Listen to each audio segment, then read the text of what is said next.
Taste the Daily. Thoothukudi மாவட்டம் முத்தையாபுரம் அருகே கொடுத்த பணத்தை திருப்பி கேட்ட நபர் மீது அரிவாளால் கொலைவெறி தாக்குதல் நடத்திய திமுக நிர்வாகி பிடிபட்டார். ஒட்டப்பிடாரம் திமுக தகவல் தொழில்நுட்ப அணி ஒருங்கிணைப்பாளர் பொன் கற்பகராஜ் என்பவர் பாலஜெகதீஷ் என்பவரிடம் 50,000 ரூபாய் பணம் பெற்றதாக கூறப்படுகிறது. இந்த நிலையில் 20,000 ரூபாயை திருப்பிக் கொடுக்கப்பட்ட நிலையில் மீதமுள்ள தொகையை கேட்ட பாலஜெகதீஷ் மற்றும் அவரது நண்பரை அரிவாளை கொண்டு பொன் கற்பகராஜ் சரமாரியாக தாக்கியுள்ளார். இதில் படுகாயமடைந்த இருவரும் மருத்துவமனையில் அனுமதிக்கப்பட்ட நிலையில் புகாரின் பேரில் கொலைவெறி தாக்குதல் நடத்திய திமுக நிர்வாகி பொன் கற்பகராஜ் பிடிபட்டார். ஸ்டாலின் ஆட்சியில் அதிகாரம் கையில் இருப்பதாக நினைத்துக் கொண்டு திமுகவினர் அராஜகத்தில் ஈடுபட்டு வருவதாக பொதுமக்கள் குற்றம் சாட்டுகின்றனர்.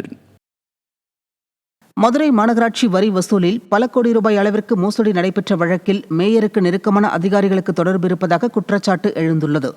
மதுரை மாநகராட்சியில் வரி வசூல் தொடர்பாக கடந்த ஆண்டு நடைபெற்ற வாராந்திர ஆய்வுக் கூட்டத்தில் 100க்கும் மேற்பட்ட கட்டிடங்களுக்கு விதிகளை மீறி வரி குறைப்பு செய்யப்பட்டு 1,50,00,000 மேல் முறைகேடு நடைபெற்றிருப்பது தெரியவந்தது.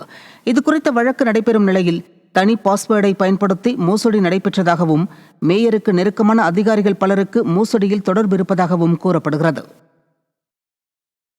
திருச்சி மாவட்டம் முசிறி அருகே ஆணைப்பட்டி பகுதியில் தனியாருக்கு சொந்தமான இடத்தில் பாறைகள் வெடிவைத்து அகற்றிய போது பாறைகள் விழுந்ததில் தார் சாலை முற்றிலும் சேதமடைந்தது. கட்டுமான பணிக்காக தனியார் நிறுவனம் பாறைகளை வெடிவைத்து அகற்றியதாக கூறப்படுகிறது.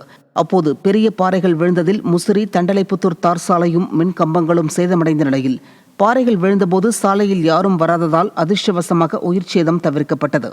எந்தவிதமான முன்னெச்சரிக்கை நடவடிக்கைகளும் மேற்கொள்ளாமல் பாறைகளை உடைப்பதால் இதுபோன்ற அவலம் தொடருவதாகவும் இது தொடர்பாக சம்பந்தப்பட்ட நபர்கள் மீது நடவடிக்கை எடுக்க வேண்டும் என்றும் பொதுமக்கள் வலியுறுத்தியுள்ளனர்.